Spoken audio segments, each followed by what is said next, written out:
Hello, नमस्कार, प्रणाम आप सभी को। ये पुस्तक ज्ञान गंगा जीने की राह और गीता तेरा ज्ञानामृत, ये पुस्तक संत शिरोमणि रामपाल जी महाराज जी द्वारा लिखित पुस्तक है।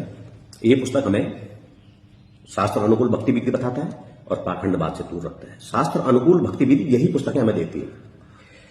संत शिरोमणि रामपाल जी महाराज जी ने कई बार हमारे जो जितने भी संत महंत हैं, धर्म गुरु हैं, उनको ज्ञान चर्चा के लिए भी आमंत्रित किया था, लेकिन कोई नहीं आया। क्यों नहीं आया? ज्ञान के अभाव के कारण। आज संत रामपाल जी महाराज का विरोध भी कर रहे हैं, लेकिन जिस समय ज्ञान चर्चा के लिए बुलाया था उस समय नहीं आए। जिस समय हमारे गुरुजी ने कहा था कि ब्रह्मा विष्णु महेश के ऊपर कोई बहुत बड़ी ताकत है, ब्रह्मा विष्णु महेश के माता पिता हैं, उस समय हमारे जो धर्म गुरु हैं, संत महंत हैं, इन्होंने विरोध किया था। और आज खुद कह रहे हैं, कोई कहता है कि ब्रह्मा जी के पिताजी मंगल है, कोई मंगल का पिताजी शनि है, कोई शनि के पिताजी विष्णु है। ये इनकी भाषा है, खुलेआम टीवी चैनल सोशल मीडिया पर कह रहे हैं, क्योंकि उनको पता है, उनको पता लग चुका है कि संत रामपाल जी महाराज जी जो बोल रहे हैं बिल्कुल सही बोल रहे हैं। लेकिन संत रामपाल जी महाराज जी की भाषा वो बोल नहीं सकते, क्योंकि पहले तो उसका विरोध किया है। अब कैसे बोलेंगे? अगर ऐसे बोलेंगे तो उनकी पाखंड की दुकान बंद हो जाएगी। तो अपनी पाखंड की दुकान और लूट की दुकान जो इन्होंने खोल रखी है, उसको बचाने के लिए ये लोग संत रामपाल जी महाराज जी का विरोध कर रहे हैं। ये कड़वा सत्य है। कुछ हमारे भाई बहन है, वो भी विरोध कर रहे हैं। वो इसलिए कर रहे हैं कि इनके बहकाव में आकर के, और अपने सदग्रंथ तो उन्होंने देखे नहीं, ये किताब कभी पढ़ी नहीं है। अगर जिसने ये किताब पढ़ ली वो कभी विरोध कर ही नहीं सकता कि इस किताब के अंदर तो सच्ची सच है, झूठ बिल्कुल भी नहीं है, पूरा सच है। इस किताब के अंदर सच लिखा है।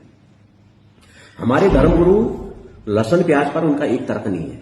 कोई कहता लहसुन इसलिए नहीं खाना चाहिए, कोई कहता लहसुन इस चीज से पैदा हुआ है, कोई कहता इस चीज से पैदा हुआ है। उनकी लहसुन प्याज पे ही एक तर्क नहीं है। ये हमको क्या ज्ञान दे सकते? वो ब्रह्मा विष्णु महेश की उनको सही जानकारी नहीं है, वो हमें वेदों की जानकारी कैसे दे सकते हैं? वेद तो किसी और पूर्ण परमात्मा की जानकारी दे रहा है, जिसके बारे में संत शिरोमणि रामपाल जी महाराज जी बता रहे हैं। और जिन संत महंत धर्मगुरु ने जिन कर्मों पर हम पे लगाया, हम उसी को सनातन मान बैठे, जबकि वो सनातन का कहीं हिस्सा है ही नहीं है। पाखंडवाद, भूत पूजा, बलि प्रथा, ये सब चीजों पर इन धर्मगुरुओं ने जो हमको लगाया, ये तो सनातन का कोई हिस्सा है ही नहीं।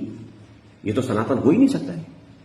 सनातन तो एक पूर्ण परमात्मा की भक्ति बताता है, और वेद उसका गवाही दे रहे हैं।